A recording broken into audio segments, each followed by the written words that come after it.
What's the emotional difference between hearing a lion's roar and knowing that you've just stood beside the very people that made that encounter possible? Yeah, for me, I mean, that's the thing. It's an incredible feeling. Years ago, the Tarangire lion population was in steep decline.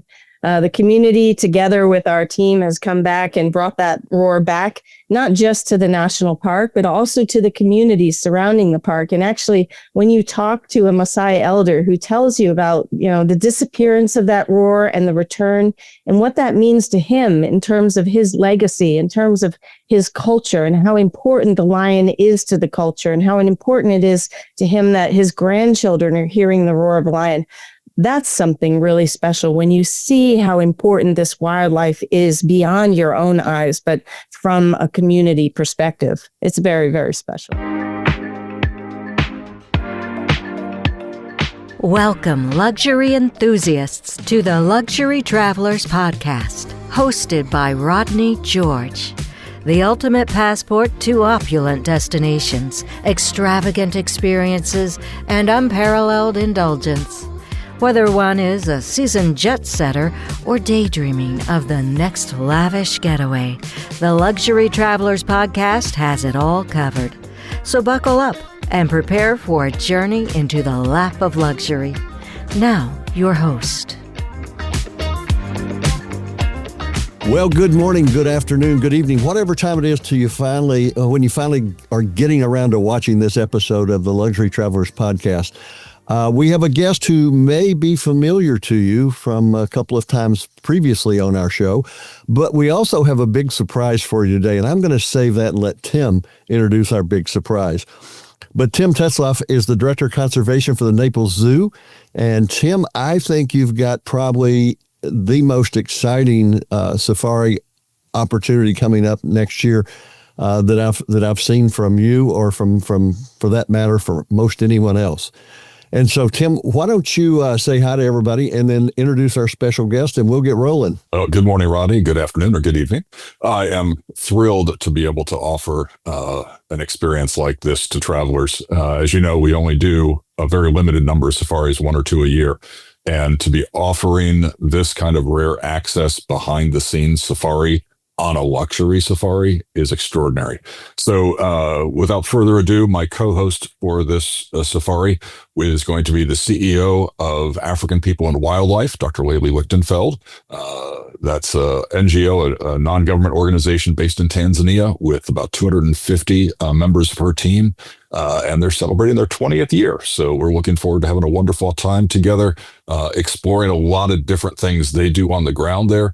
So it is truly rare access to the professionals in conservation while still being in a completely luxurious environment, but getting to step into the shoes of some of the people doing the work there. But I'll let Laly talk a lot more about that as we discuss the safari. So hello, Laly.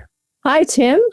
So thrilled to be talking with you all, calling in from Tanzania, my home for the last 25 years.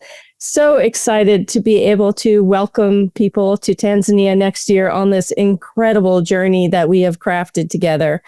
We are going to be going to some of the most wonderful places, meeting the people behind the scenes that are just doing remarkable conservation work, helping to save the big cats, elephants, rhinos, and all the other little critters out there too. So I'm just so thrilled to be here with you all today and to be talking about this wonderful trip. Well, I know that you guys don't ever put anything together that's just vanilla. But on this trip in particular, and Tim, why don't you handle this one?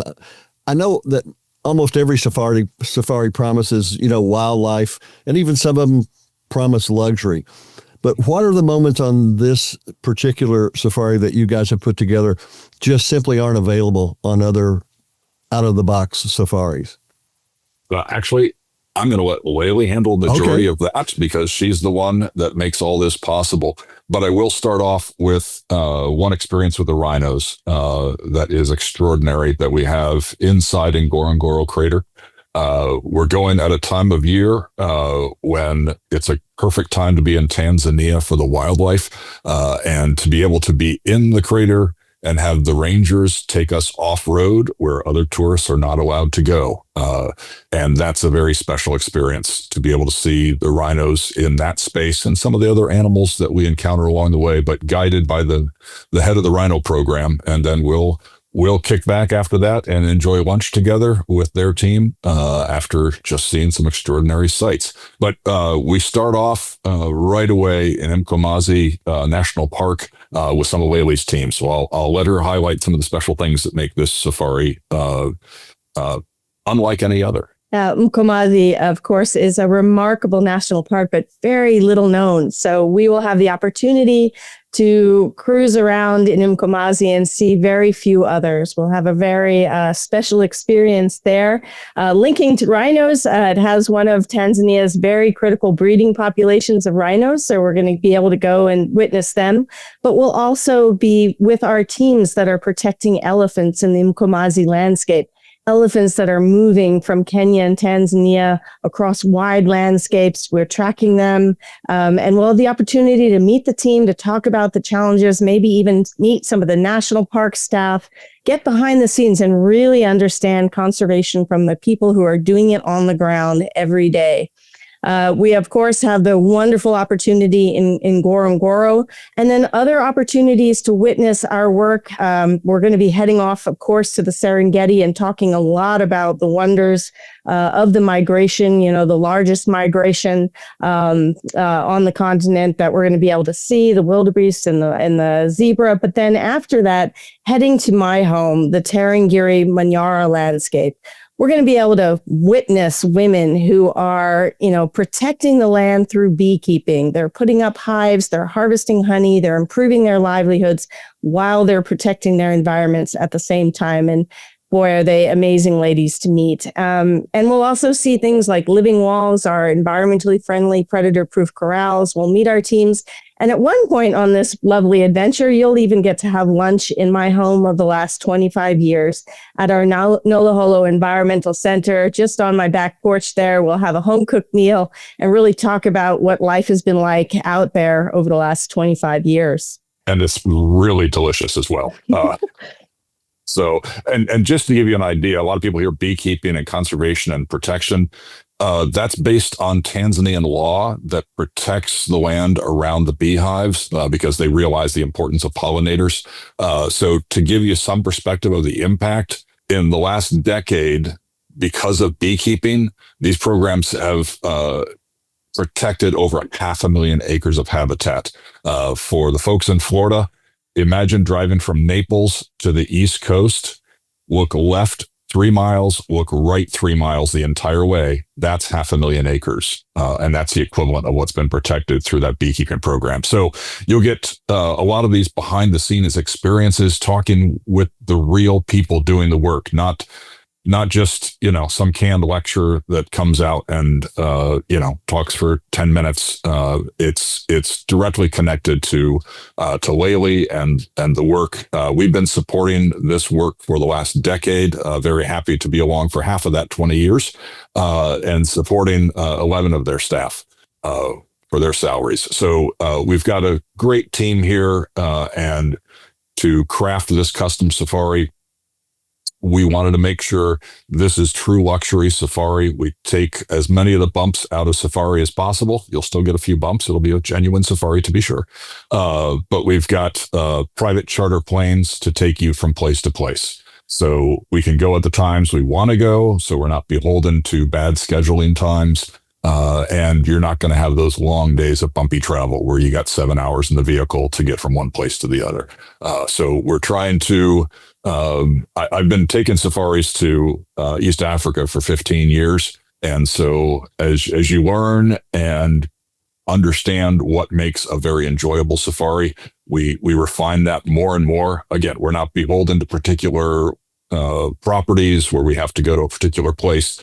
We choose the property that's best for your safari, for the landscape and proximity. So even up in the northern Serengeti that Laly mentioned, will be up there along the Mara River, which is famous for the wildebeest crossings. So we'll be up in that landscape, and the camp we have is basically the center of the crossing zone. So we've got great access to brake left or brake right to check for those crossings. So it is truly custom crafted. Many safaris, luxury safaris, really concentrate on the wildlife, but I think you guys are kind of taking a little bit of a different approach, and not only the wildlife, but the people that are there, the people who don't see tourists every day, the women entrepreneurs that Laly was just talking about. Those are kind of an essential part of this safari, I believe, aren't they?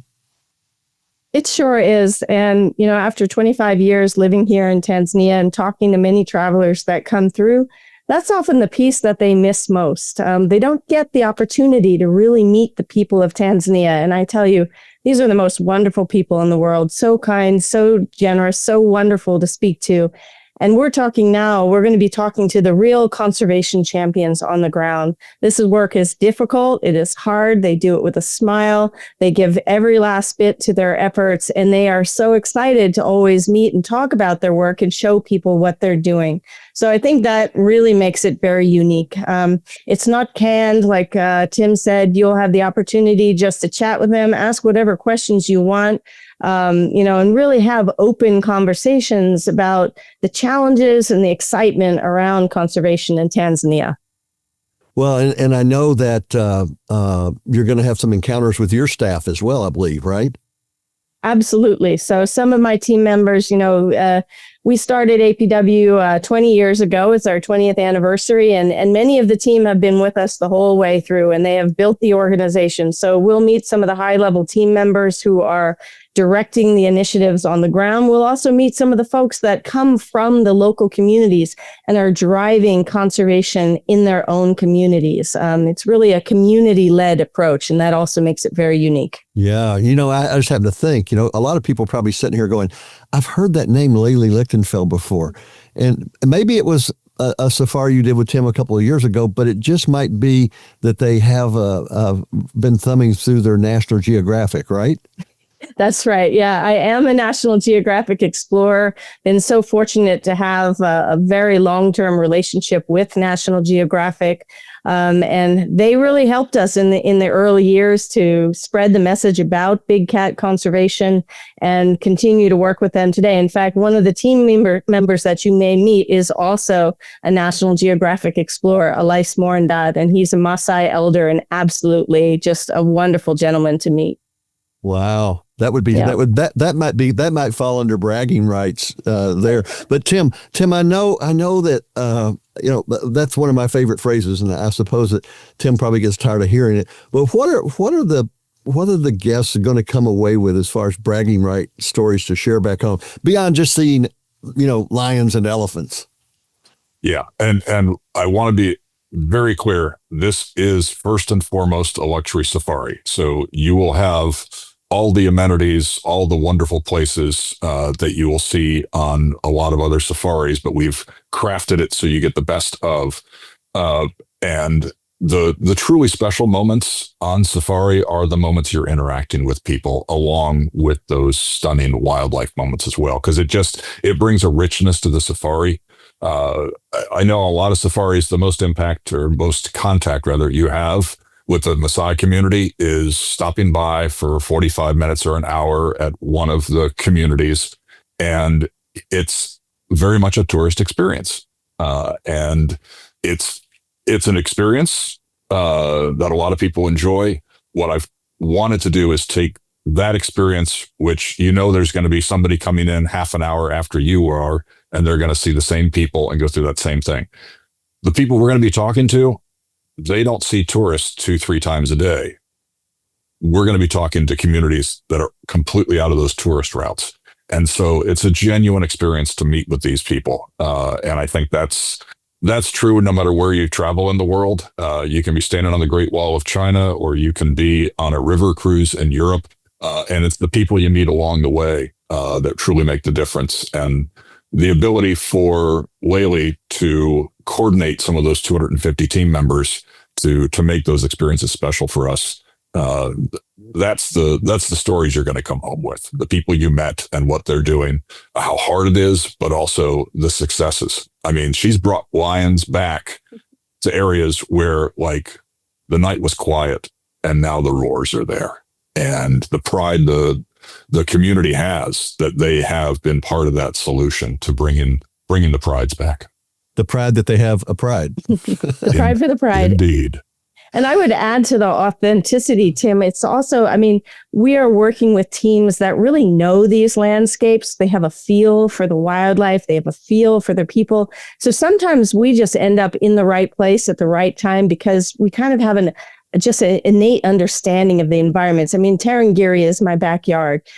So we'll be, poking our nose around some very special places that other people might not know as well. And I think that sometimes contributes to just remarkable sightings that, I know you and I have had some very special ones with folks in the past, and hopefully that continues just because we have a team that really understands the landscape.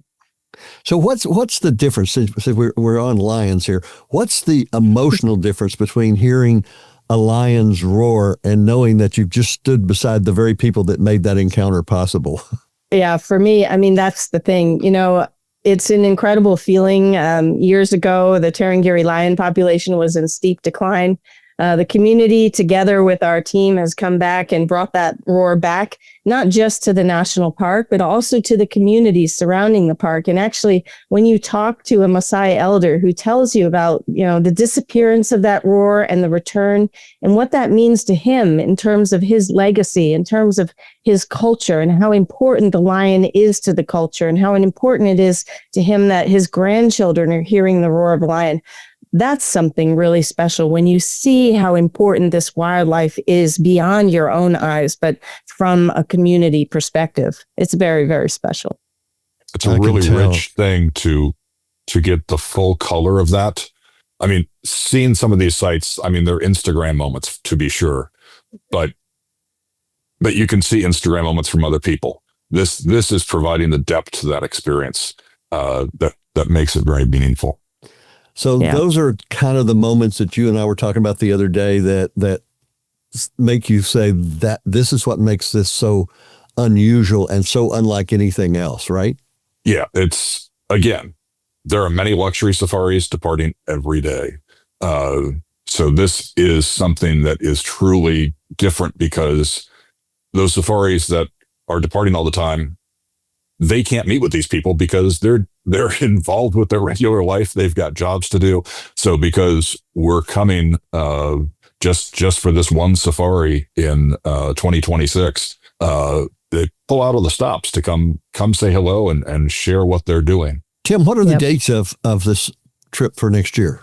The official start date is August 14th. Let me just make sure I don't misspeak. August 14th through the 25th. But we do have a wonderful experience if you come in a day or two early to do an actual walking safari in Arusha National Park, take you up to see a lovely waterfall.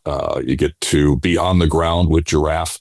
So there's some wonderful things going on there. I can run through the itinerary real quick, and Laly, if you can provide any color along the way, just so they see the full run of the itinerary. So again, private chartered connections through all these places. So from where you land at Kilimanjaro International Airport, we'll go over to Mkomazi, incredible experiences with elephant there, as well as the rhinos.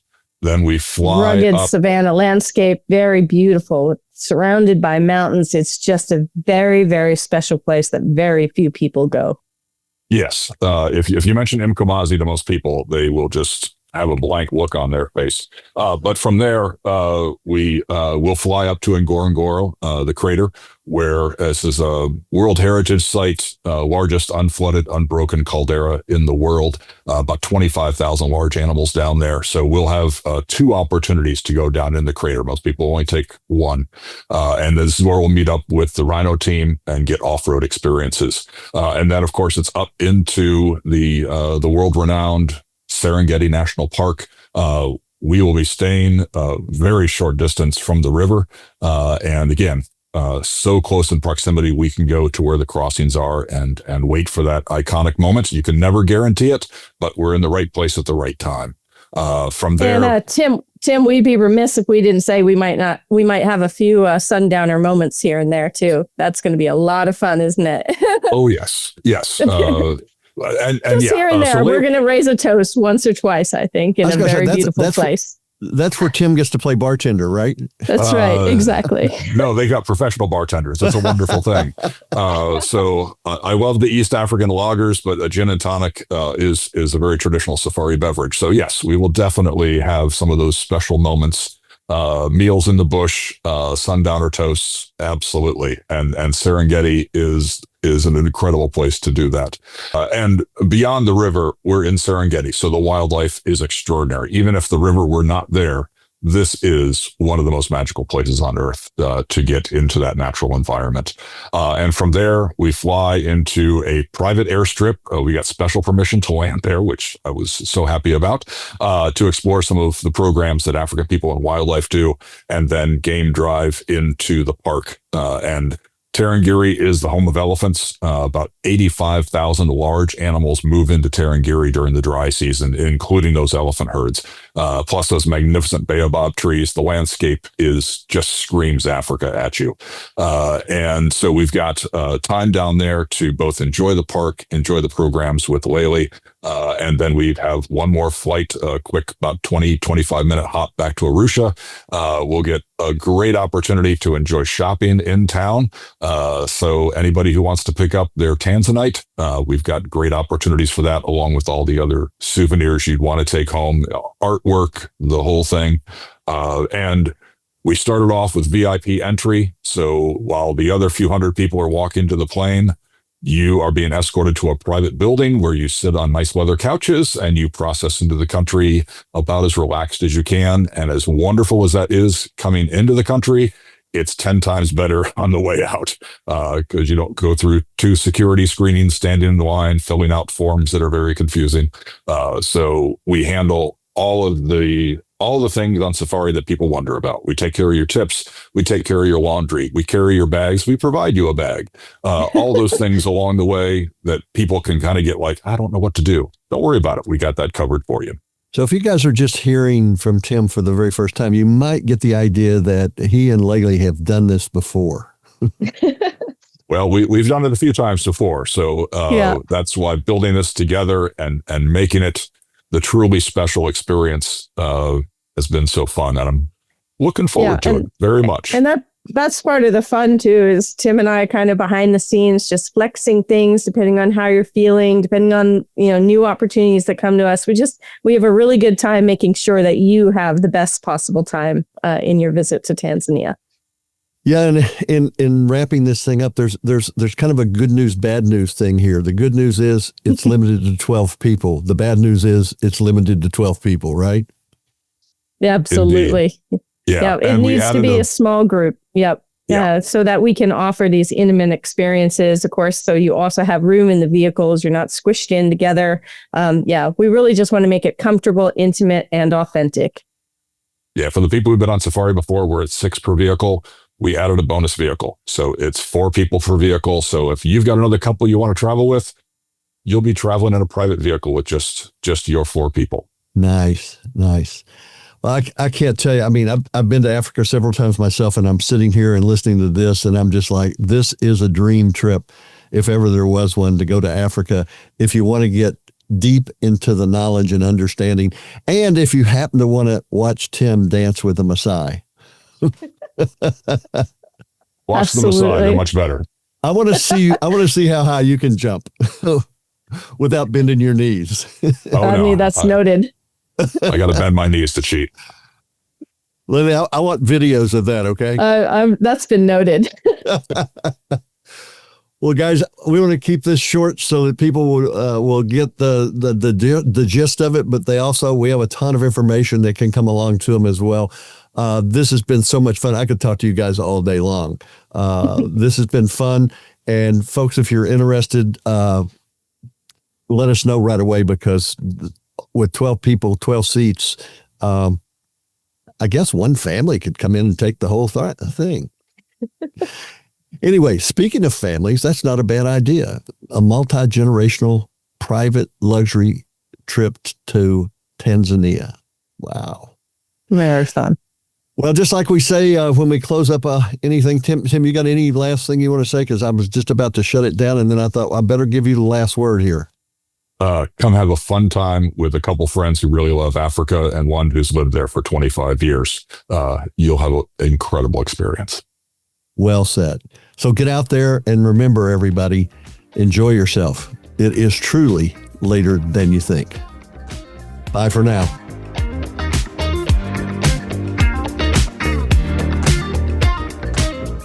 Thanks for joining us on the Luxury Travelers Podcast.